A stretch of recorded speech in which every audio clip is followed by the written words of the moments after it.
Welcome back to the CEO Advantage podcast with Milly Albers. Great to have you here, Milly. Hi, Paul. Good to be back. We have a guest today who is a well-known CEO in the not-for-profit space. I've known Maria for a very long time in our different guises. Welcome, Maria. Thank you for having me, Paul. Very happy to have you here. I'll get you to do your bio. Normally, I do this read out your bio, but I'll get you to do it yourself. I hate doing my own bio. Do you? Why? Oh, because Well, then I'll do all it over for the you. place. So I go from professional to personal to. I love it. That's what it's all about. that's what it's all about. Yeah. The goal of the CEO Advantage podcast is to find out about the humans who become CEOs, who are before off air. We use a word like CEOs are sometimes freaks because they are different. So we're going to find out whether or not that applies to Maria. You can make your own mind up as a result of that. Maria is the CEO of Junction Australia. Junction Australia is a really important organisation that works in building homes for people from vulnerable communities. Maria has spent her whole career doing really important work, particularly in and around housing and homes, which in Australia, as we know, is something that over the last 20 years has not got better. So some might argue that Maria and I, in the last 20 years trying to work in this space, have spectacularly failed to deliver more affordable housing for Australians. But Maria is still at it and has done some amazing work. So we're very excited to have you here, Maria. Thank you, Paul. That was way better than what I would have done. We ask the same question of the first question for every guest we have here. What was the first job you got paid for? Well, to be honest, I was lucky because I went to school and didn't ever have a school job. My dad was massive on education first, don't be distracted. And I think that's because we come from a family where I was a first generation, he was a first generation to go to uni. And in our community in Port Pirie of Italian, I think we were still first generation immigrants, or he was first generation. He was the only person in the community that went to uni, as did his brother. So he was so big on that. My mum was like, you need to get a part-time job. And Dad was like, no, she doesn't. Her job is to study. And so the pressure and I hated it because it's like, I'd rather a job. Like all my friends were working at Kmart. And I had to ask them for money. It was annoying, but that was the pressure. So I just did that and clawed my way through Year 12 and then clawed my way through a degree. Should have bombed out every single step of the way, but for my dad in my ear going, you've got to get a degree, you've got to get a degree. So what did you get a degree in? I got a degree in commerce. Yeah. But I barely got a degree in commerce. I literally had to sit SUPs all the way through because I'd file an exam and then apply for a SUP. P's get degrees, right? P's get degrees. So if you look at my GPA, I don't even know why they employed me in my first job. So what was your first job? My first job was to be a accounting trainee for Pasminco. Wow. Which was the mining company. Yeah. So I was ready to head to uni, and then there was an application made with the smelter in Port Pirie where they were looking for accounting trainees and they'd put you through uni. So my first job was actually in a unit in the mining company where I had to go out and measure ore stocks, like literally on a bike, bringing back the data to tell them what stocks they had out there of different ores. And that worked until my lead count went to an insane level and they had to take me off that job. And then I went into sort of different accounting functions. So I did my degree while working. So that was my first job. Wow. And an accounting in a field where you are far away from mining and accounting now. Well, not so much accounting. You can't be a CEO and not know the numbers. Not know the numbers. It's about the numbers. That's not actually true. There are lots of CEOs I come across who are hopeless at numbers and perhaps should be better at numbers, but we can talk about that. I think it's horses for courses. I think you don't need to know numbers in certain industries. You can employ those. I think what I found when I got to the not-for-profit charity, public benevolency industry, you did need to know it. Yeah. Yeah, is that it's counterintuitive, right? Because people think, you can you can get away with not, but actually you need to know them really well. Really well. Yeah. Yeah. Yep. Yeah. More so than if you're in other industries. So having the commerce has absolutely saved me so often. Isn't it interesting too? We'll talk about the not-for-profit sector and your journey into it and your leadership of it. But isn't it interesting how having strong commerce skills and being a CEO in not-for-profit land is a rare combination, isn't it? Having good commercial skills is not the normal combination. To be honest, it's the reason I stood out. Yeah. I think I will. Honestly, I think my career success is because of that. I think it was a bit like even when I was not in non-government, I was in government. There was a lot of policy people, but not a lot of truly commerce people that could talk the policy. Mm-hmm. And so there was just that was just the kind of the little bit of difference that I had, because I didn't do it. Like by the time my career changed and I ended up in government, I wasn't doing an accounting job. But I knew money really well, and so I could talk both the whole time. It'll be interesting to see what Maria's recollection of our first crossing of swords when she was in government.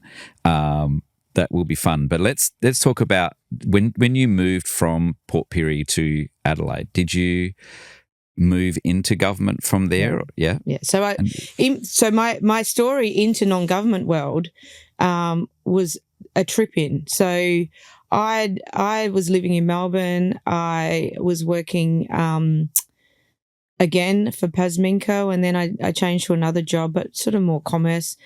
Got pregnant with my daughter at a time when my ex-husband was having back surgery, so he couldn't work, and then I had to leave work, so I took maternity leave. But we both weren't earning an income and living in Melbourne, so I actually went back home to Port Pirie. So I'm going to live here for a year because we were living on welfare and there was no possible way I could have lived on welfare in Melbourne. So we moved back home. I lived in my brother's house for a quarter of the rent. I had my mother cooking for me. Like I went back to the village to survive on welfare while I was having a baby and he was recovering from back surgery. Took him 3 years to get back to work. So I went back to Port Pirie because I had to for financial reasons. And then I got pregnant with my second son. I don't even know how all this happened. But anyway, then I'm pregnant with my second son while I've got a baby, and I had to give up that job in Melbourne because they only had 12 months maternity leave. So I had to resign. Mm-hmm. And then we were two babies, no income, living off the family village as much as we could. So that was my taste of poverty. Mm-hmm. And I think it was a taste of poverty that started the seed for me. Because it was the most stressful. It's such a vivid time for me. I can vividly remember that time more so than any other time in my life. Like I vividly remember being on the phone when the fortnightly, Social Security check didn't come in and there was some form and I missed something on a form. I remember the level of stress of it and how you just get things wrong all the time, even with the kind of paperwork you needed for Centrelink. And here I am, a highly intelligent university degree, commerce. Before that, I was working in the mining sector doing hedge funding, and I could not fill out a form for Centrelink and get it right to get my fortnightly payment. Then I had to wait another fortnight before I got paid. I've never felt anything more stressful. I've never felt more debilitated in my life. And I never knew how that felt because we were, I did not grow up with any taste of poverty at all. And so that was an interesting thing for me because then I had to get back to work. And my husband wasn't working. I said, you've got to do the stay-at-home thing and I've got to get back to work. I've got a degree. I'll find something. And it was actually Pasminco that I rang and said, is there anything coming up? I want to get back in. And they said, look, there might be something in about 6 months. You just got to hold fire. I was so broke. I just was looking. And then this job come up from Uniting Wesley Country. So they were Port Pirie Mission. They become Uniting Wesley Country. So they were the only local charity in Port Pirie. And it was a business manager. And I went, I'm just going to grab that. I need to work. So I get into this place and I was kind of, and it was Povo Central. Like they were really working like a Povo charity. Like Nobody, like the building that they were in was run down. Everything was on volunteer effort. Everything was kind of, doing the best they could, getting government programs and trying to make them work. And so I thought, oh, this is awful. I'll just stay here for 6 months. And then as soon as that job came up at Pasminco, I'll go back there. And then after the job took about 9 months to come up, but by that stage I was like, no, I'm staying. By the way, the job I took with them was probably about, at least a third less than what I would have earned had I gone back to the mining company doing the job I was doing. But by then I was so I didn't go back to mining. I stayed with that charity in the non-government sector, and by this stage I'd already elevated to working with the board at a executive manager level, because nobody in that business knew anything about money. So I started fixing things, just naturally started fixing things for them. And they were so easy to fix. I couldn't believe the fact that I was sitting on money in the bank and they could have had it in a managed fund. And then I bought them a building and I offset that fund to the debt so that they could get it debt free. And for me, they were the simplest things you could possibly do. For the board and the CE, they were mind blown that I was able to do these things. So then the penny dropped for me. I'm like, this is a really interesting industry. They are doing such good work, but they actually have a povo mentality. That can't, and then I had this sort of thought that having experienced poverty myself, how do you support people out of the trap of poverty when you are such poverty-minded yourself? Exactly. Yeah. How do you do that? And so this became a really interesting question for me. And then by the time I got the call back from the mining company, I was like, no, I'm staying. So, 30 years later, I'm still here. Yeah. So you went from there into government? So I was with them for 5 years, and then by this stage we were starting to get back on our feet again. I'd had my third child, and I'd never planned to stay in Port Pirie for as long as I did. I ended up staying there for about 6-7 years, so 2 years when I wasn't working, and then 5 years with the organisation I was with. And then I started applying for work in Adelaide. And I ended up winning a job with Housing Trust, but it was in their community housing. They had 4 authorities then. So the Public Housing Authority, the Community Housing Authority, the Aboriginal Housing Authority, and Homestart. And so I got a job with the Community Housing Authority as their executive manager, doing the business, still doing the money stuff, the business stuff.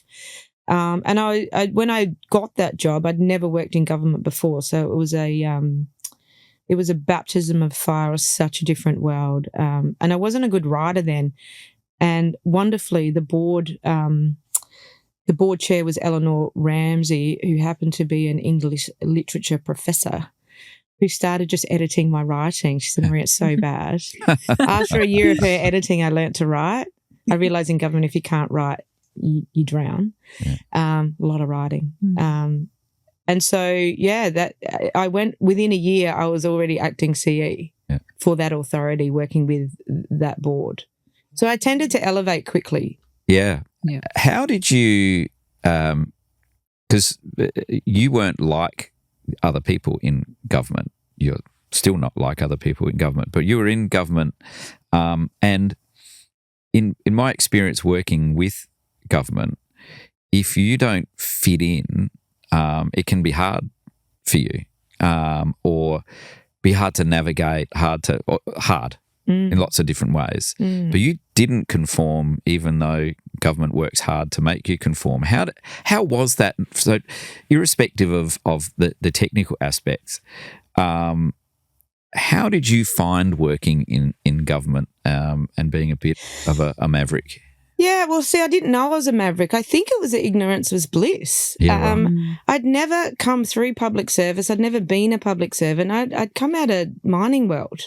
And I spent 5 years in charity world, which I'd fallen in love with, I've got to say. I fell in love with the work, and I fell in love with the concept of wanting them to be self-determining. So, being genuinely sovereign and being able to create resources for the work they wanted to do become this passion of mine. It's like, the work is so necessary, but it's so underfunded. But these guys are so hamstrung by the way they can do this work. And when I say hamstrung, so like every single program they would tend for to win, it was so engineered in the way they could deliver that program, that it was more hamstrung. I want to say hamstrung, that it was enabling. Mm-hmm. And so that became interesting to me as well, coming out of a world where that wasn't true. You made your own money and you applied that money how you wanted to apply that money, often to make more money.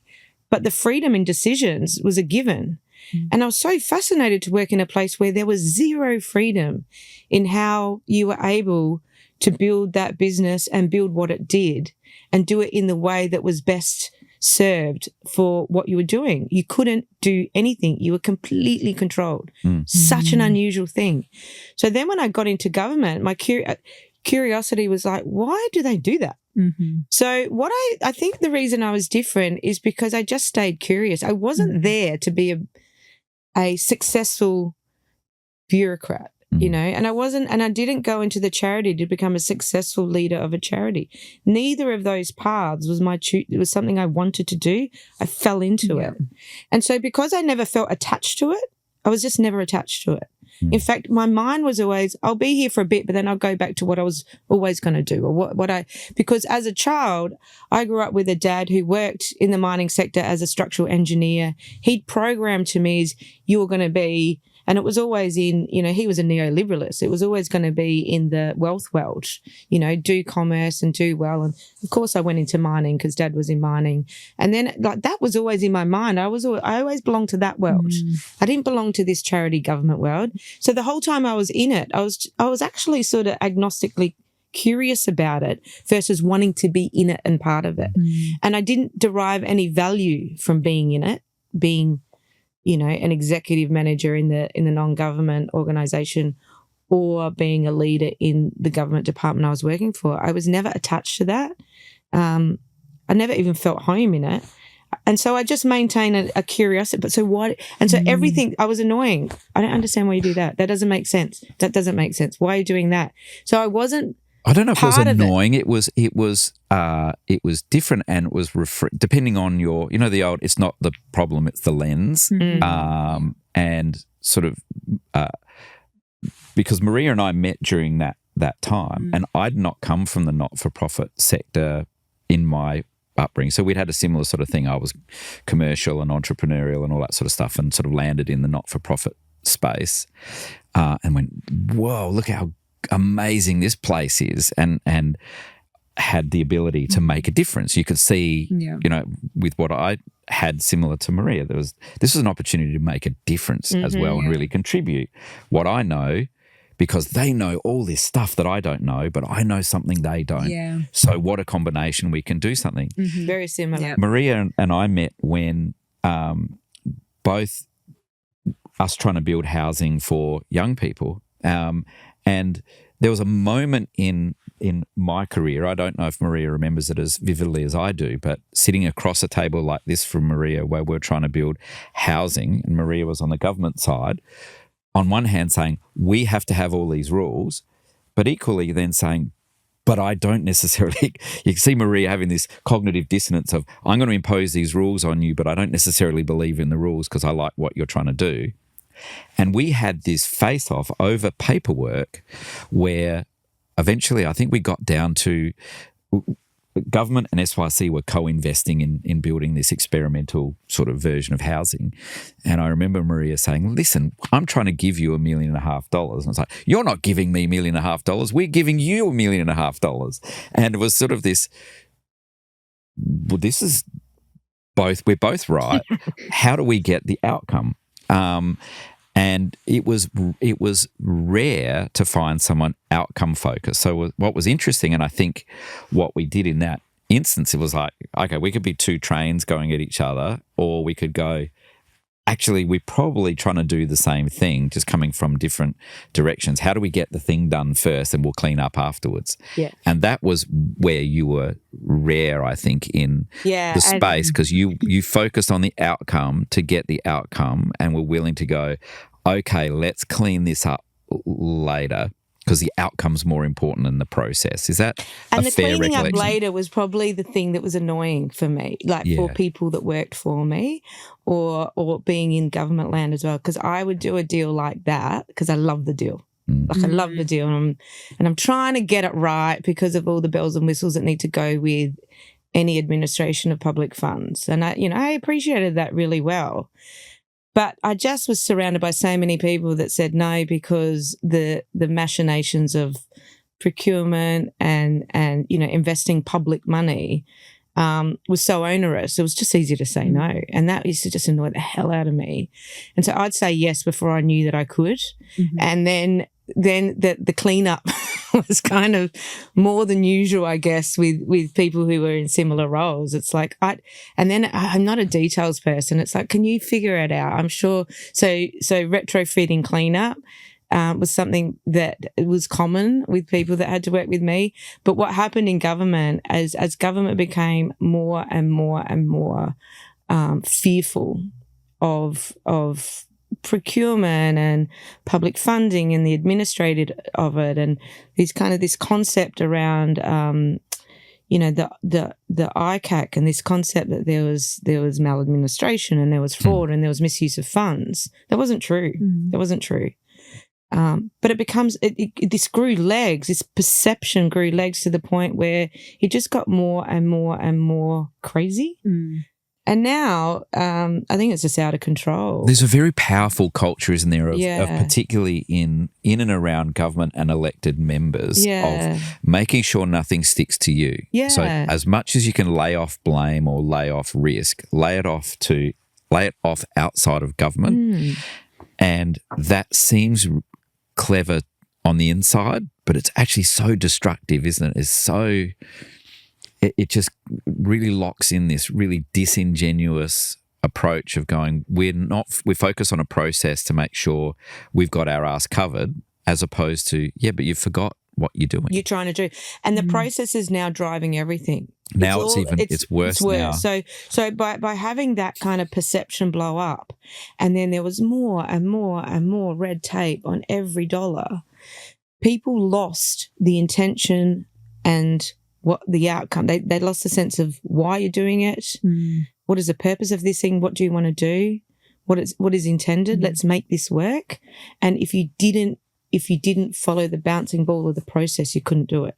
And so everyone was more caught up in the process, the procurement process, than they were of why they were doing it.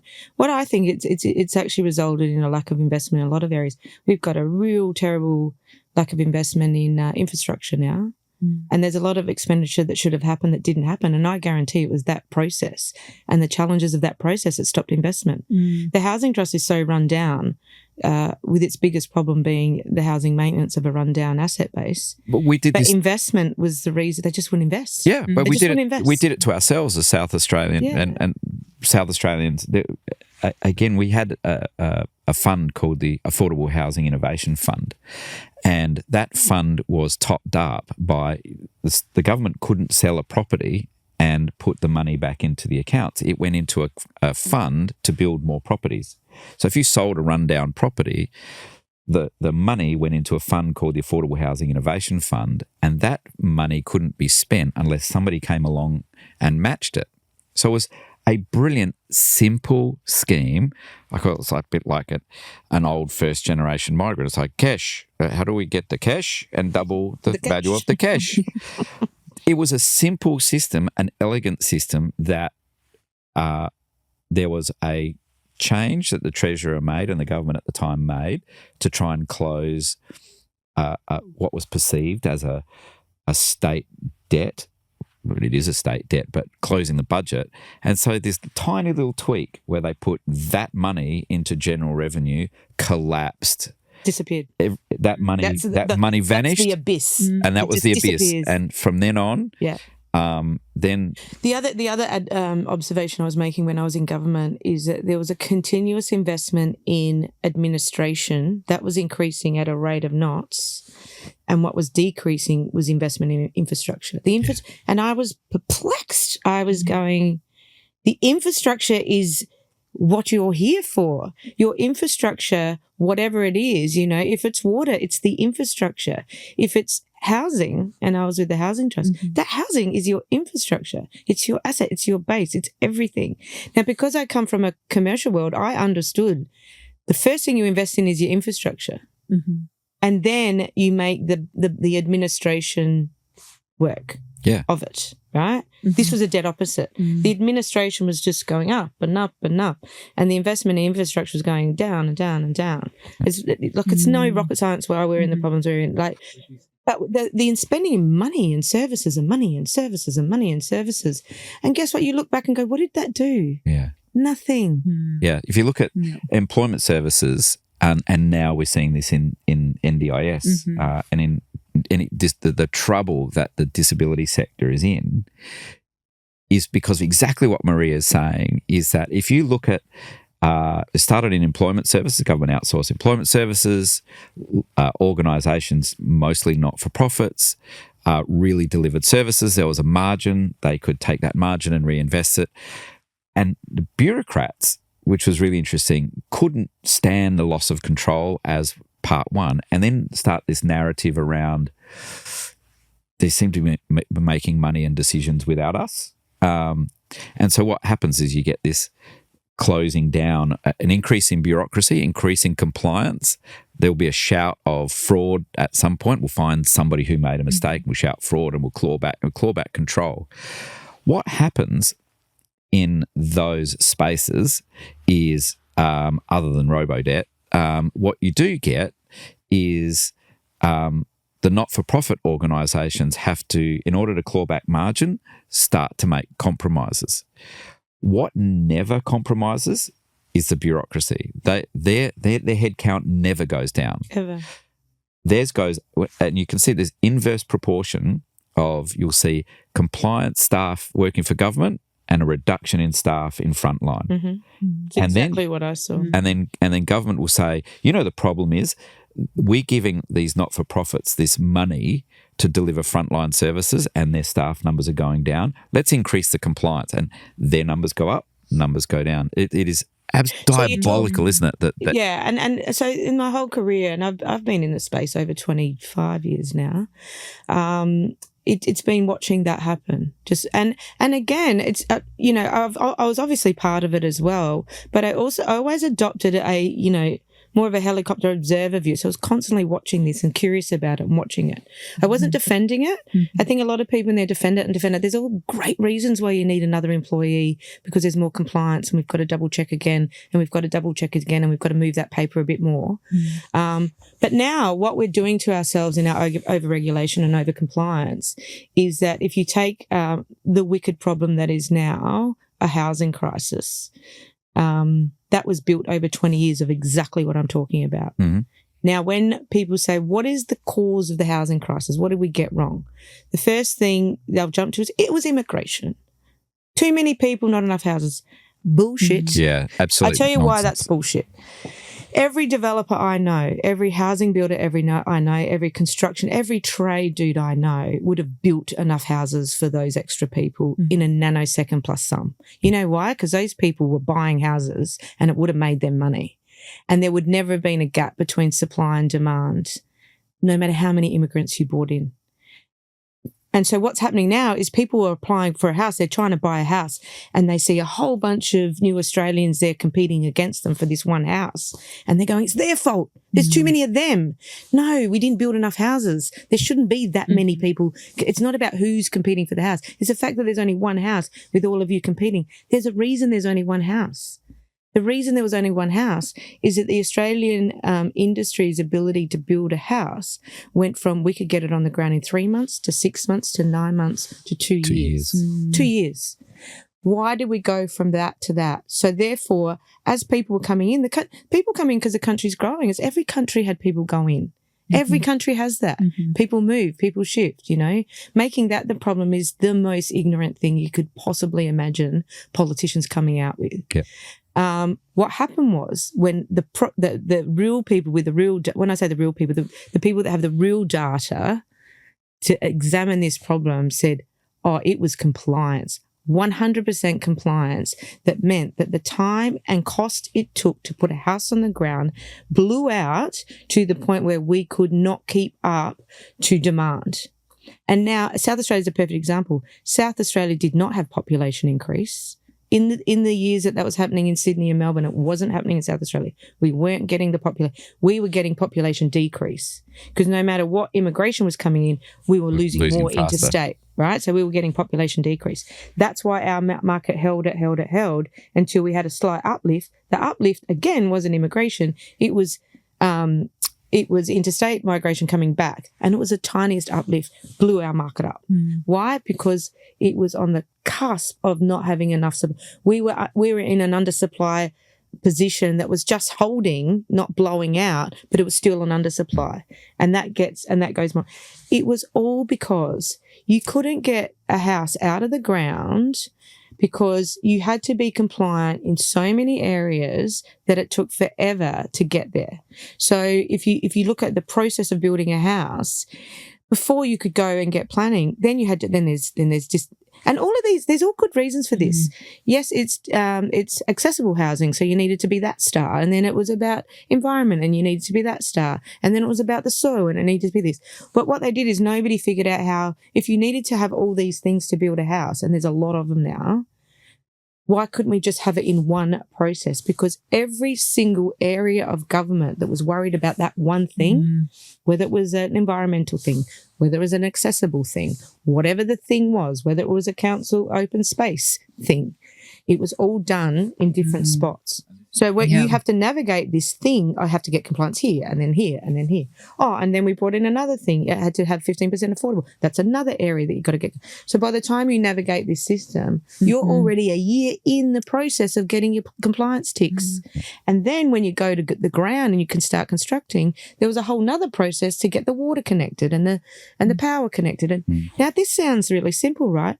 2 years we blew out, and the cost of that, all those compliance requirements, blew the cost of construction out by 30%, right? And then it becomes 60% because then we had a supply problem after COVID that you can get supply. And so 30% increase just by compliance of construction costs becomes 60% increase. So the price of building housing more than doubles, and then the time to get the housing on the ground more than doubles. And there's your problem. We could not build the way the government over engineers compliance for all good reasons, but over engineers it, actually strangled the supply of housing to the demand that Australia needed, strangled it. And now we're blaming the immigrants. And now you're seeing what you're seeing now is bureaucrats, particularly Canberra bureaucrats, but in South Australia, we've choked ourselves over the last 20 years. But you've got bureaucrats in, particularly Canberra, on nearly $1 million a year in human services, $900,000 as a secretary of a department. Plus, I mean, in business, you know, how much money, Milly, does your business need to earn for you to pull out $1 million and from it and with super? You've got to build a big business, right? But if you're a bureaucrat, guess what? You just pay yourself. In my 25 years as a CEO, one of the hardest things to find was a consulting and advisory firm where they'd actually been CEOs. I created CEO Advantage to be the advisory firm I was looking for. Go to ceoadvantage.com.au and find out how we can help you and your team be the best in the business.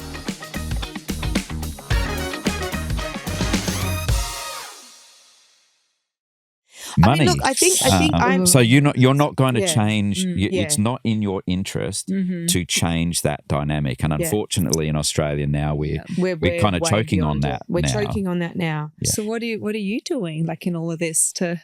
Well, I think for me, and the other thing, having worked in government, I have such a strong sense of why. Yeah, I don't like to actually make it a bureaucrat's fault, right? You are in an environment that is you can't control that environment. I tried to be the disruptor in that environment the whole time I was in that environment. Yeah. And then I found it was way bigger than me. Culturally, it's way bigger than me. Public expectation drives this. Yes. Right? Yeah. So it's not the bureaucrat's fault that their administration keeps growing and the compliance requirements.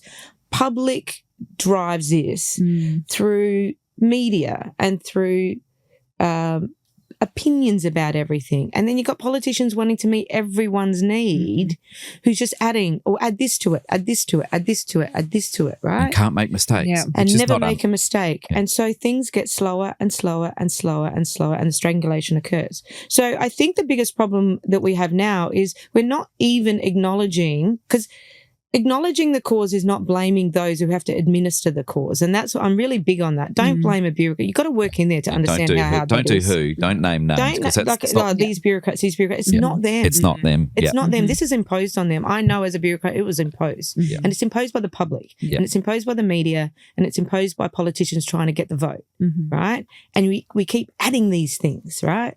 And then we strangled ourselves, and then we want a scapegoat.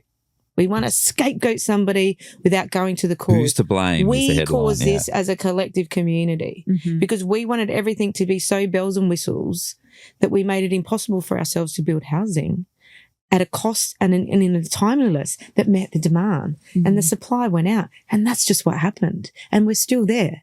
And what they're trying to do now is they're trying to fix the problem.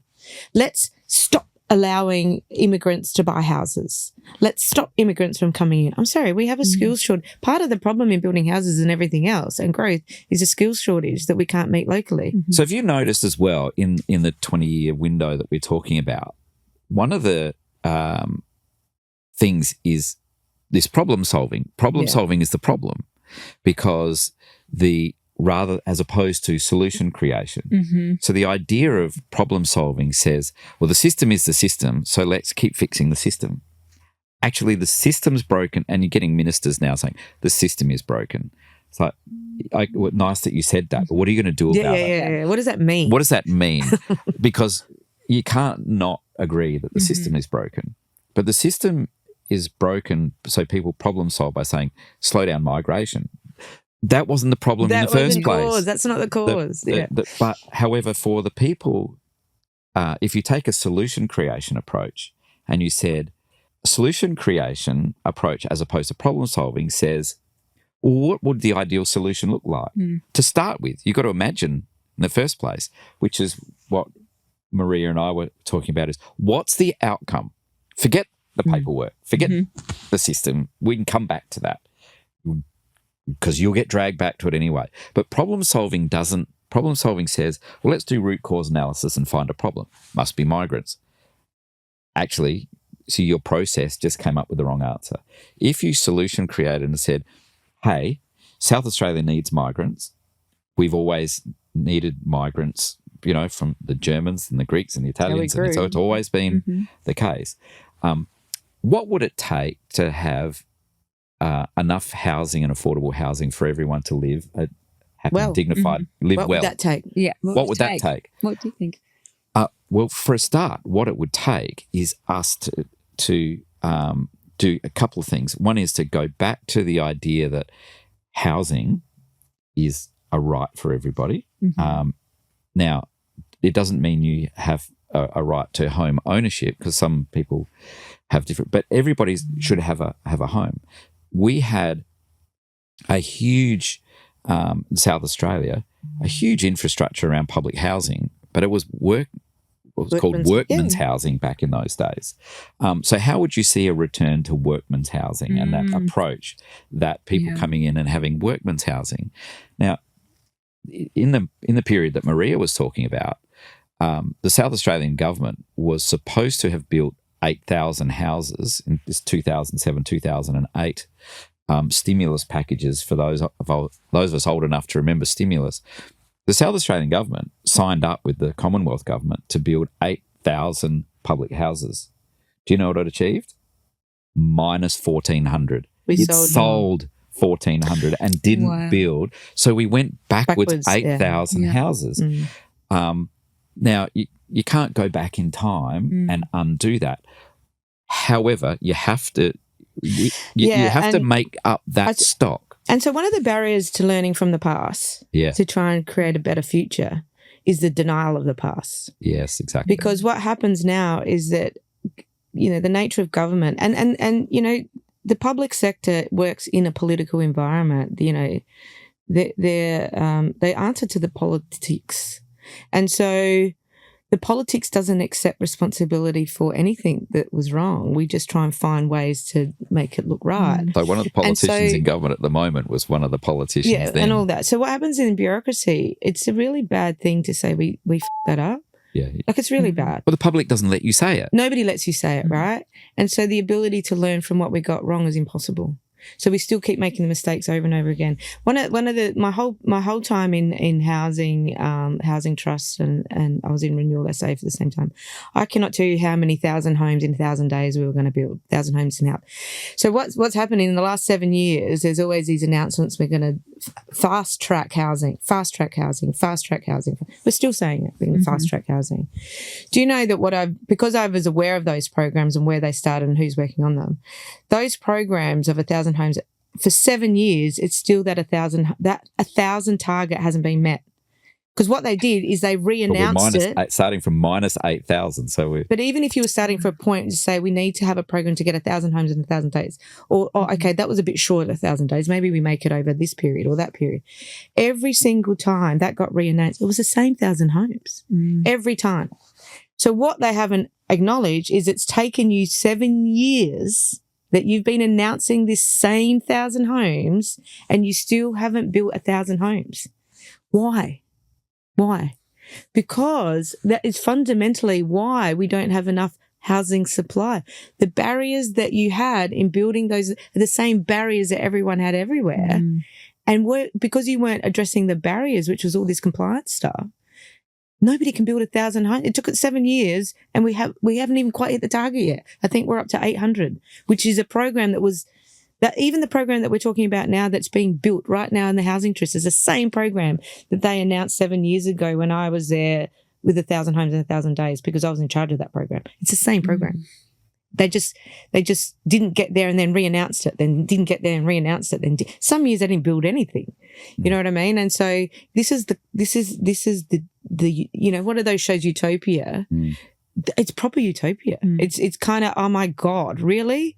So it's all that stuff that is a contributing factor to why we are where we are, right? So wouldn't it be good, and if at a moment in time, and if people were listening to this, if you're out in voter land and you're thinking about an election coming up, what would it take for you to give permission to the bureaucrats to say, just do it. In the first instance, what would it take for the voting public to give the bureaucracy a break and say, actually, you know what? Let them say, we haven't got this right. We want to rebuild it. We want to start again. What would it take for the Murdoch press not to go nuts and start going, who's to blame? Because part of what's going on here, as you mentioned, is no one can acknowledge that we're trapped by this. We can't acknowledge that we've got it wrong, so we just keep trying to problem solve. We are trapped. And I tell you, I left government because I felt strangled by it all. And I tell you, in the end, I left government because I went, it's too bipolar. It's you're working to a public opinion. That's all you're doing. In the end, I realised you're just working to public opinion. And guess what? I'm sorry, public, we're all bipolar. Because for every time somebody says, do something, the next breath is, I don't trust you. Do something, I don't trust you. Do something, I don't trust you. This is where we are as a community, as a society. You try and work in an environment where it's just do something, I don't trust you. Just do something, I'm going to nail you when that you prove that I can't trust you. Right? You try and actually work in that and see how you don't become immobilized by it. Completely immobilized. To the point where for me, I went, I've got to get out. Got to get out. I've got to get out. Yeah.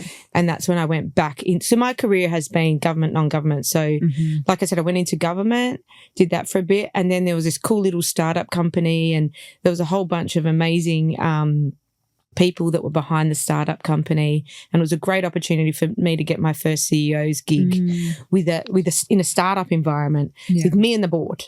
And it was had a little company of a few, like a board and another woman had started it, and then I came in at the point where they'd sort of got it to a point, and then it was starting to collapse.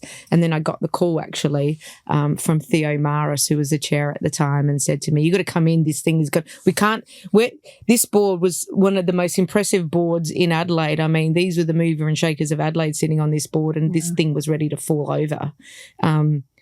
because it was the first time these guys worked in a government environment and realised how hard it was. Yeah. Just no free money. Common ground. Common ground, yeah. And so I came in and I'm like, right. And so they set up a board, a new board, because some of those original board members left, and they got me in. They go, okay, we've got to start again. We've got to get this right. We can't collapse this thing. We're too big and important, a bunch of dudes, for this thing to collapse when it was on the brink, you know? And I went, see, it is hard, isn't it? When you don't have your own money. So we did, and we built up from scratch again, and we turned that company into something that was like on the brink to profitable, and then we merged it with Housing Choices. But that was the best. That was the best time for me to learn what it is to be a CEO. It was me and the board, and I had to do everything. So having the finance background, when this was a startup, I couldn't employ a really smart CFO. I couldn't employ, I had an admin person doing the finances and payroll for me, and that's the level we had. So being able to do those things myself, and then have enough support from the board to be supported to actually, I was the developer, I was the CFO, I was the HR, I was every element of that company. I was it. I was managing the support programs for really vulnerable homeless people that were living there, but I was a direct liaison. Like when things were breaking down in the building, it was me sitting with the tenants, figuring out what was going on. And then over here, it was me with the builder and developers when the building wasn't working. And then when the staff had problems, it was me being the HR, like a baptism of fire to be. As far as CEOs go, it was crazy good, because there's no way I could have been as good as I am if I went into a company that was fully established and I just flew in over the top and became the leader. Do you think that's really important for all early CEOs to wear those hats I don't know. It was for me. It was for I could not be where I am doing with the confidence in what I do. Yeah. Like, I know whoever works for me on the exec, I've done their job. Yeah. Right? Yeah. So I can call bullshit on everything. For me, that worked. I don't know if that's the formula. Isn't it interesting? That's a common theme that we've heard, particularly with founders and or intergenerational CEOs that we've come across, and you yourself, like having to do all the jobs. Yeah. The interesting thing that there, Maria, as well, is when you've done everybody's job, you're a bit of a menace, because you kind of. You're a bit of a menace in the sense that you've got to learn to let go of those jobs and not micromanage or not make people feel like you're second guessing them. That's your leadership progression. That's the leadership progression, right? This is me running something in a way that I just ran it and made all the decisions. And what it built for me was capability and competency and decisiveness. Like, you don't have time to analyse a decision. You got to make it on the spot, because that's the environment you're in. But loved it, because now I can do that quite easy. Like, making decisions is the easiest thing, gut feel, Yeah. At the end of the day, I don't make decisions I run a big company now. It's still gut feel. It's still the sniff test for me. I can have, sophisticated CFOs show me a spreadsheet that has 15 pages of data to give me an answer at the bottom, and I'll look at it and I'll go, you got that wrong. And they'll go, there's something wrong in that. I don't know. I'm not going to analyse your 15 pages of numbers. Yeah. Back of an envelope, I know my numbers and I know the big numbers. That's wrong. You're getting that wrong. And then they go back and they'll be like, we did find an error in it. Yeah. Because you can tell it's what I call cell 72 accounting. You can tell when they've been doing it. Yeah. Cell 72 accounting is a phrase that I coined, but it's where you get accountants, or you'll get your Big Four consultants or whatever, and the board or the CEO or somebody has said, this is the number we're trying to hit. This is the NPV calculation we're trying to hit. These are the numbers we're trying to hit. And somebody somewhere is tweaking cell 73 until it produces that number. Yeah. And then someone like Maria comes along and says, so I know that's BS. Yeah. And here's how I know, because I've been the human who's got that number has got to cascade down to a business development person, a delivery person, a compliance person. And I know all of those people did not agree to the pathway you've created. And you see the very smart accounting people go, how did you know that? It's like, dude, Talk to humans because humans will fuck up your very good spreadsheet. But that's confidence too, because if people say, how do you know that? I say, my gut's telling me. Yeah. So that's not that. Hello, we're talking about intellect now. We're talking about knowledge.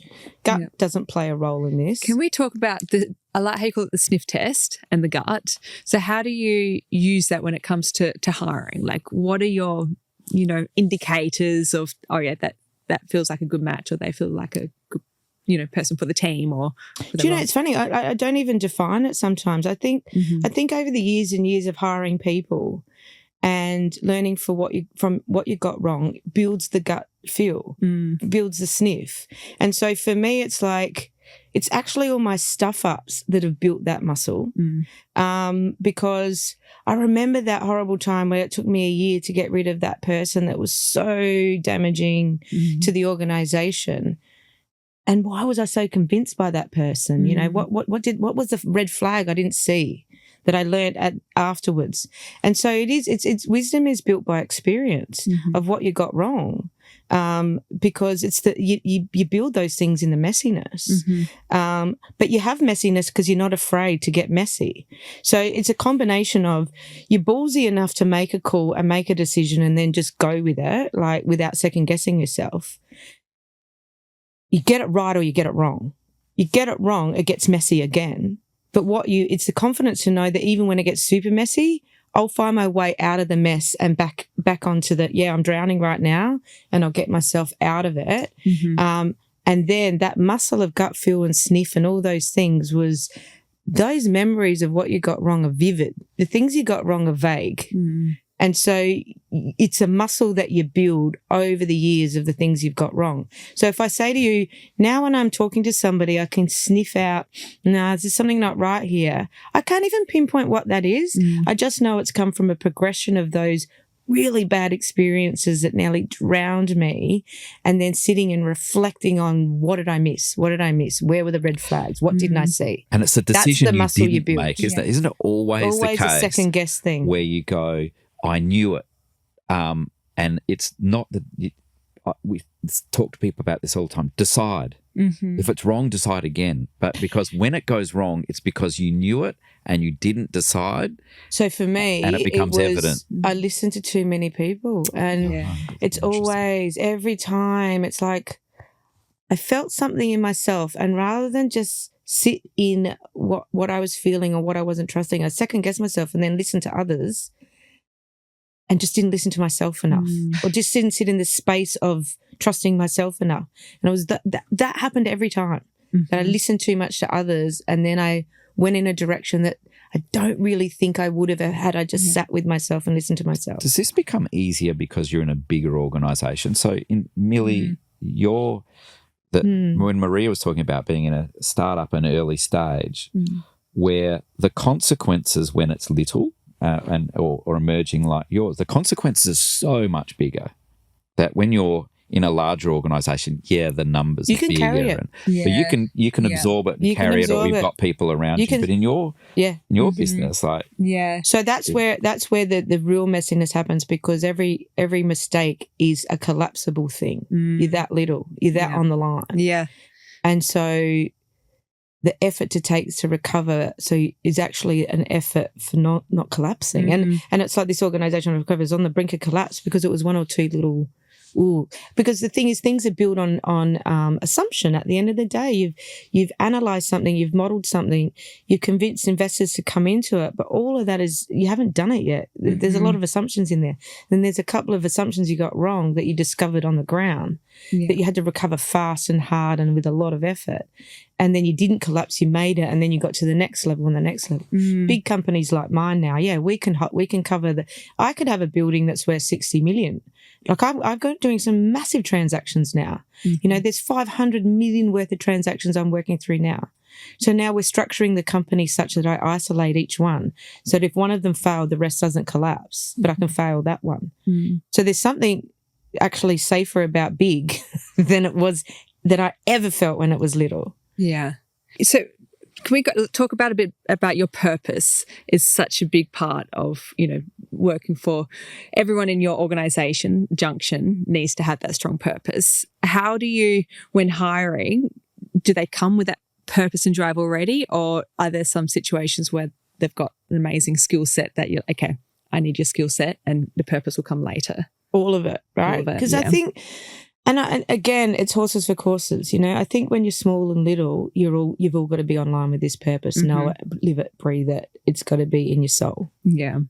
When you're big like mine now, I need good operators. Like, do they have to be purpose driven? No. Sometimes I just need technical experts in the business doing that bit.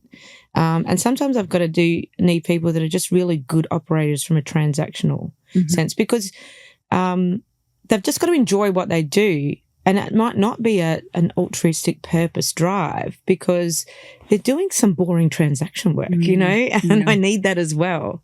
And so ultimately, my role is to actually provide the vision and the purpose and the why, right? So that even the person working in payroll every week, having to do that really intense job, which I've done that job, so I know it's mind-blowingly tedious. And that's for me. I'm not going to, those that do it, God love them. God love them. But ultimately, they're still going to do that job in my organisation or somebody else that has a different purpose. They like getting the payroll right, and that's their thing, right? So when I set my vision for what our organisation is about and the why, that's nice for them. But I also like the fact that they just actually really, really love getting the payroll right. Yeah. That's more important to me than you are about solving the problem of the housing crisis or solving the wicked problem of traumatized children. You know what I mean? Yeah. So I think it's valuing all people and what they're coming, and you just need all of it. Yeah. And I think the higher you get in leadership, the more that's true. My leadership team, absolutely, this has to be soul work for them. Yeah. But then running the organisation, not really. Yeah. Maria, you call yourself an authentic executive leader. I believe that's on your LinkedIn bio. Do you know what? Everyone calls me that. I don't call myself that. Okay. Yeah. And why do they call you that then? Why do you think Why do they call me that? Yeah. I don't know. Sometimes I think it's because I'm just weirdly not caught up in what I should be. So what am I trying to explain here? Everyone gets caught up. If I'm a CEO, I have to act like a CEO. If I'm a CFO, I have to act like a CFO. If I'm a politician, I have to act like a politician. Whatever role you're playing, you've got to, you're almost trying to fit yourself into the ideal expression of that role. If I'm a mother, I have to be like this. If I'm a daughter, I have to be like that. If I'm a CEO, I should be like this. And I think authenticity, maybe, why do people say you're authentic, is that I'm kind of a bit of a rebel where it's like, if a good CEO is supposed to never swear and never say this and never say that and look like this, I kind of do the opposite. It's just a weird thing with me. Like, I love taking the piss. Yeah. So if a CEO is meant to look like that, I'll kind of look like the opposite. Yeah. And then I won't, right? Yeah. But ultimately, I'm always about, I'm not going to be what I'm supposed to be, and I've been like that since I was a kid. Yeah. There's kind of this rebel in me, rule breaker rebel that has just been part of my DNA forever. Which is why I'm a disruptor and a mold breaker and that one that sort of sits out there going, she's a bit different, she's a bit nuts, she's a bit freaky. Yeah. So I think there's been something in me that doesn't ever want to conform. So maybe that's authenticity, that I don't look and feel and sound like what people think I should in the role I'm playing. Yeah. I think maybe it's that simple. That's cool. I like that. It's the crazy ones that end up changing the world, isn't it? Well, yeah. And so hold your crazy. Hold all those things. Hold those things about you that is just so you. Just hold onto them fiercely. Don't shrink to fit. And I think, I don't know why I'm like that. I think obviously somewhere in my childhood conditioning and programming, there was someone in my life, maybe my grandfather, because I do have a side of my family that are proper rule breakers. Yeah. So maybe there was enough of that in my life to actually be that person. Yeah. But I love that. Like, that's the whole point of the CEO advantage, is that, what does a CEO look like? A CEO doesn't look like someone with a tie and a suit. Yeah. Like what we're, people think. It made me think of, when you penny drop thing, when you asked me that question about what does that gut feel when you think they're right or they're wrong. What I'd say about that is that the more somebody's trying to be what they think they should be. So if you're applying for a role with me and it's for, I don't know, whatever that role is, let's go with the executive manager of a particular program, right? Mm-hmm. The more textbook they sound in an interview, the more I don't want them. Because for me, it's like, I want you to have a natural passion, a natural curiosity, and a natural sense of self that you're going to do this job because it aligns, you know, and that's coming through in the conversation I'm having with you. But when your answers are so textbook because you're trying to figure out what I think, you're trying to figure out what I think I want you to say or what you think I want to hear, I can spot that a mile away and that's a no. And it's even just getting worse now with AI. Like I just received a resume. Yeah. And it's all AI. And it was so what should I say? What AI, should I like say? there is no heart and soul. I've got no idea who this person is. You know? And even AI is going to be good because you can say to it, make it sound like me and think like me. And it can be a bit more authentic. Yeah. You know, they're going to get clever and clever. So make it chatty, make it think like me. Yeah, true. So it has to come back. So what we're going to do is we're going to come back to conversations. Yeah. And you can hide that. You can practice an interview all you like, but the minute someone feels really rehearsed, they've lost me at hello. Yeah. I can feel and sense the rehearsal. Yeah. I know you've studied for this like an exam. I'm not your teacher and I'm not your uni marker. I want to know you authentically as a person and why you want to do this job.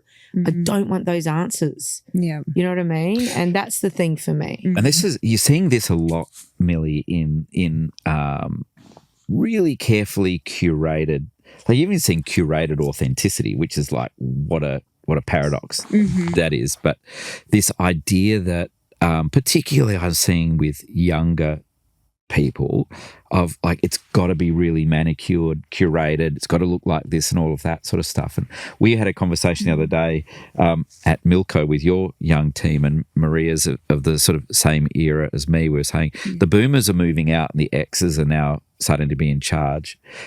So what does that mean? The more curated you are, the more suspicious we are. And the more you say, oh, now how do things work around here because I've got these labels that I attach to myself, so I need the workplace to have this, is there's a new generation sort of now being the CEOs, and part of it is we don't give a shit. Get on with your job. Like we don't want to hear about how the world needs to morph to make sure you're happy. We didn't grow up with that, and actually the world really doesn't work that way. So authenticity now, it's interesting. The more people try and sell their authenticity, the more suspicious of their authenticity I am. And it's like that, like when you said, tell me why you're authentic. I'm like, I haven't got a clue, but I know people say that all the time. Yeah. Why would they? Like, that's how I have to think about it. Because I don't define myself by being authentic. Yeah. Like these words are actually making things less authentic. Yeah. Because people are trying to figure out what that is. Like, be vulnerable. What the fuck does that mean? Be authentic. What do you mean? Yeah. Do you know what I mean? Like, this stuff is kind of why getting stupid. Why does everybody have to have a label for? Like, why do I have to be this or that? Like, just what is you? Who are you? You know what I mean? Like, go deep. I think, but it comes back to your story. It comes back to your story, yeah. And like where you talked about at the start of this podcast about the living in poverty, and you really experienced that, and you've really been able to jumping in organically into the charity world because you naturally fell in love with it, and then jumped into the startup, learn about everything. So it's all of a sudden you've got all these pieces of your life story that has just made you so naturally you, which no one else can claim. So therefore, know your story, know your why, and so many people don't know that or understand why your why is about that story. Yeah. But how did that story frame that why? Yeah. That like know yourself is all you need to do. The rest of it is just regurgitated crap that you think people want to hear or say. And it's our fault because we teach children from school age to be like that. For you to get an A, it has to look and sound like this. And then you go to uni, for you to get a GPA that's going to make you successful, you have to actually say it exactly like this. Yeah. And then what do we expect when kids come into our world and go, okay, I'm here now and I've done everything I was told. I did everything my teacher said to get the A, and I did everything the uni said to get the high GPA. And it was so prescribed in how I had to say it and what I had to say, and even the sentence structuring in the way it was said. Now what do you want me to do? Yeah. Explore myself. But you never taught me how to do that. Yeah. You know? Yeah. Like we're not teaching kids how to be authentic. We're teaching kids to fit a mold. Yeah. Yeah. So a bit about your personal life. I know you love to travel. Is that your way of being able to, I think, you know, we talk about how important it is for a CEO to be able to switch off every now and then and spend time with family. Is your traveling your... No, my travel thing is actually because I never got to travel. Like, okay. Traveling for me now is simply, it's simply because I was pregnant at 25, not intentionally. So when all my mates were out doing that cool traveling thing, I was being a mum. And then I became a single mum at 38, and I was it. So my whole life was kids first, mum first, family first, job, which was whatever job I was doing, and then me, I don't even know if I came into it. And so that went on for years until finally my children were independent enough that I could go, finally I can get out there and do the travel. Okay. So now I'm trying to catch up. Yeah. So I'm traveling to catch up for all the years that I was so restricted and couldn't do anything. Like money was tight for me for most of my life. So it's freeing up now. Wow. So now I'm going to go out and like go hard at it. Yeah. Finally. And young and like that's that beautiful window, right? The kids are old enough. I don't need to look after them, although I need to remind myself of that because I still do too much for them. But you know, that 50-year-old age group, it really is liberating. It's the most liberated time I've been in my life. And so the travel is all part of that, getting out and traveling and seeing the world. I haven't done it. So for me, every single place I visit, it is really the time of my life where I'm going, wow. And you're so present in that moment, and it's actually forming the beautiful memories because I never got to do it when everyone else was doing it. Yeah. So I love it. Like it's so new for me. You've been so committed, like trying to, solve all these housing problems, and you've been a CEO for what, over 15 years? Yeah. 38 was my first gig. So wow. Yeah. So now you're so now it's like just having the freedom to just do what I want to do because like so what are you going to do with this now? Yeah. Like so this it's funny, isn't it? You sort of get to this 50 sort of thing. It's a funny time, and suddenly you might have to edit this, Nick, but you have your bucket of is really nearly empty. You don't have any to give. Like it's funny. It's almost at 50. It's like, I don't care about that anymore. Yeah. And your mojo, it's actually you've got to challenge yourself on your mojo. I don't get excited about the things I used to accomplish. I'm still accomplishing, and I'm accomplishing them on a bigger scale. And it's like, your risk appetite goes through the roof. You thought when you was young it was high, but then it changes and it goes even higher. Well, but in a different way, in a different way, yeah. I'm not scared of anything anymore because I know I can do it and I know I'm good at it. So I just do it. I'm just getting bigger and bigger at it, right? Yeah. But it's like, but as much as I'm getting more and more confident and less scared of it, I'm also a bit meh about it too. Oh, yeah, no, that was another building. Yeah, no, we've got 500 million of new buildings. Like getting one building once, like I would literally be doing cartwheels of celebration because I got a building up, Yeah. So it's it's an interesting time. So you go, okay, what now? Yeah. What are you going to do with this? What am I going to do? And so I'm actually now working with a coach because I feel like I'm in this transition stage of what now. I can keep doing what I'm doing well and successfully well. But if I'm not running from a mojo of passion and excitement, I don't know if I'm going to be of value to everybody for as long as I'd like to be. And so I've got to find that again. But what does that look like? Because it was different to what it was. And so I'm working with a coach because I've so trained myself to be this version of me that's high achieving and high accomplishing and looking after everyone else. That this is sort of a time in my life is like, what does this mean for you? Because you've done all that. Like everyone's good. Everyone in your life is good. Your company's good. Your company can run itself. So what is it? What is that for you? I don't have that answer. I'm actually working with a coach to try and find it because it's actually inward. It's inward work, and it's. I don't know if I call it soul work, but it's like coming into that place where, and my coach and I were talking about it. It's almost like she calls it the time of the becoming, right? What are you becoming? Because it's like you've been all these things and you fit all these molds and you fit it really well because you went through your young life being told what you should be and trying to fit that. And then you found your paths in all the weird ways. You found your paths and you made that work.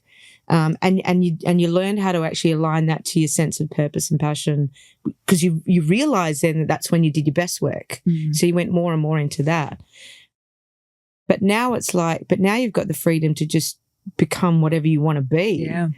And I don't know how to do that, and I don't know how to find that. Like beginning again. And so now I'm doing some coaching work to find that, because that's actually inward soul work. And that's not something I'm really familiar with. One of the things I am working on, though, is actually finding my feminine. So I'm calling it finding my feminine again, because I become really successful going into my masculine self.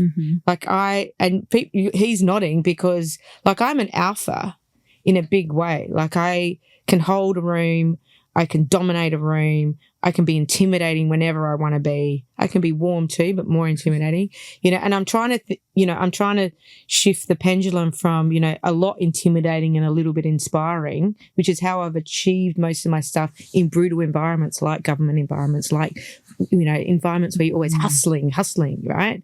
So you've got to be those things. Now I don't have to hustle anymore. I don't have to do any of those things anymore. So how do I become the feminine? And the feminine, when I define feminine for me, I define those as weaknesses, right? And I put them away. I hid them away. These are things like vulnerability and tenderness and warmth and letting go and allowing, right?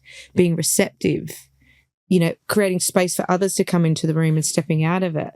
That's naturally not me. And so rather than figure out what I'm becoming, I'm trying to find those parts of myself that I locked away as they're the thing. If I'm too vulnerable or if I'm too feminine in the way I do these things, I'm going to get swallowed up, walked over, or not going to be strong enough for this stuff. And now it's like I've got to find that, because I think the most powerful part of me is if I bring that stuff back up again and let go of the alpha stuff. This is really hard. I'm actually working through this myself.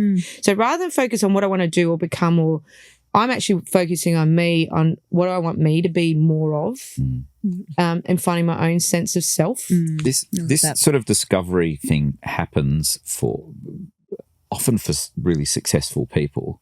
And in some cases, it's they've made a lot of money or they've done all these things, but it's this transition from success to significance. Yeah. So I've all the things that have driven you to be successful, and in some cases for people to be very wealthy, they then go. Elon Musk, for example, if you use him as an extreme example, right? He has tried to transition from success to significance and stuffed it up royally, right? On a big stage. But he's like the ultimate expression of someone trying to go from success and translate it into significance. And the world has seen, actually, you're a jerk. So you've been successful. But perhaps you should stick with just being successful because actually you're a jerk. Yeah. Whereas, and people are now going, there was lots of, some tinfoil hat people will say, Bill Gates.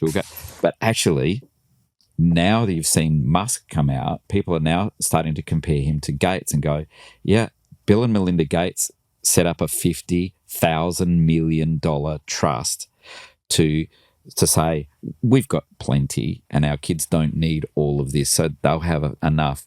What could we do? You've got Mel Perkins and Cliff and Canva sort of going, we've got all of this, but we could make a better world. Musk had the chance to maybe. Well, he was going there, wasn't he? Yeah. Well, he thought he was going there, but it wasn't. purpose-driven. But it wasn't. It clearly wasn't real. So that's what I mean. Because- Like he was going down the purpose-driven path. So he was aligning his wealth to purpose. And so you could say that. Like the purpose alignment and wealth, I think is definitely a thing. And for him, it was kind of all of your, your environmental stuff and space exploration, even neurological work that he was doing. So there was a time where you could see that it was really lining up, and then he tripped out, and then he become cuckoo. Yeah. So he lost it a bit. So he's a fascinating character, isn't he? Yeah, and there's lots of people who've stumbled into it. He's just done it so publicly. Yeah.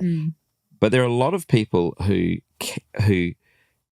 cannot translate success into significance. They just know how to be successful. And your definition of significance is the greater good, isn't it? It's where you go from being individually successful to then into the greater good, the greater. It could be. It expresses. You expressed it beautifully. You talked about the parts of you that you hid in order to be successful. There's a point, they look at it in Maslow's hierarchy of needs. You've got to the part where you're now self-actualizing. Right, yeah. Because all of the lower needs are met. Yeah. So now you're self-actualizing, and you do this reflection on, okay, well, I could keep doing what I'm doing to be more successful, but there is a group of people, a large group of people, but not everybody, who go, I'm not going to get satisfaction out of just more. Yes. That's I'm going to get satisfaction out of now significantly being impactful significant. Or whatever that is. Whatever that is for you. Yeah. So for you, it's discovering how could I show up differently? How could I create space? Whereas before I filled up space in order to make something happen. Yeah. How do I get out of the space? How do I get out of the way but achieve a good result? Yeah. So now you still want the results, you still want the performance, but how can I deliver it differently? Yeah. That's significant. Because I know that I think if I could shift to that, then I'd start to bring the joy back in the success. Yeah. I'm not doing it. That I was getting a buzz out of doing it. Now I'm not. Yeah. So now I've got to shift into how do I enable the space and the growth, and it happens even more than what I could do myself. You know what I mean? So that's I'm definitely heading that way. Can you see it?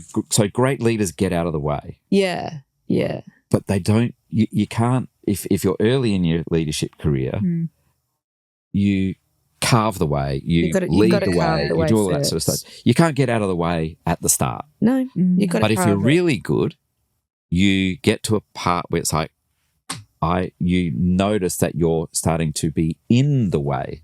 And it's a funny feeling, isn't it? It's a funny transitioning. And I speak to lots of people who have been CEOs for a long time because I got out of the way and found that like I'm in the way, and then how do I get out of the way? And so for you, it's really interesting. The hardest thing about theme. getting out of the way too is when you're watching, like so the carving the way was, there were my success came out of there was a lot of projects that I did that the success of the project was actually recovering the mess that we started. Like the thing started, blew up, we recovered the mess of it, and then it became successful, right? And then I'm sitting here and there'll be something similar going on and I'm watching them making the same mistakes that I want to jump in and go, no, because you're going to go to that blow up mess. And then it's pulling back going, no, let them make the mess because somebody let me make the mess enough to recover from the mess, enough to know enough about that mess insofar as building the muscles to actually get it right. And now step out of the way, even though you can see exactly them doing what it's going to happen again. You've got it. That's hard. It's so hard. Like when we've got Kevin McCarthy from Stanford as one of our podcasts. He was my coach at Stanford, and it was the hardest thing that he put me through was exactly that, and that was having my team, watching them suffer. He'd given them a challenge, and he kept saying to me, "Push your chair back. Stop talking, let them do it." I'm like, but they're so close to the answer. If I can just give them a little bit, they'll be fine. And he'd go, stop. Let them figure it out. Let them do it. Wow. And I couldn't bear watching them suffer. But equally, the mirror that was being held up is it's time for you to stop. This is about your ego too. Yeah. This is about you wanting to rescue them and be heroic and be the good guy.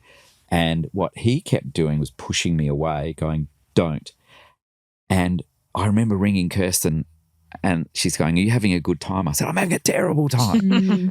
But I'm learning so much. I'm learning the hard way, because he's holding a mirror up to me and I'm kind of having to change the way that I've been successful. Mm-hmm. And I'm not allowed to hang on to anything that I know can work, because my you job... know how to do it. You just know how to do it. And all Yeah. you're saying is, can you listen to me because I'll tell you how The to only do it. thing you 'cause I don't know how to do is it. get out of the way. Yeah, and that's what I point. It's like, so what that you know how to do it? What does that mean? Are you going to die one day? Then how are they going to do it?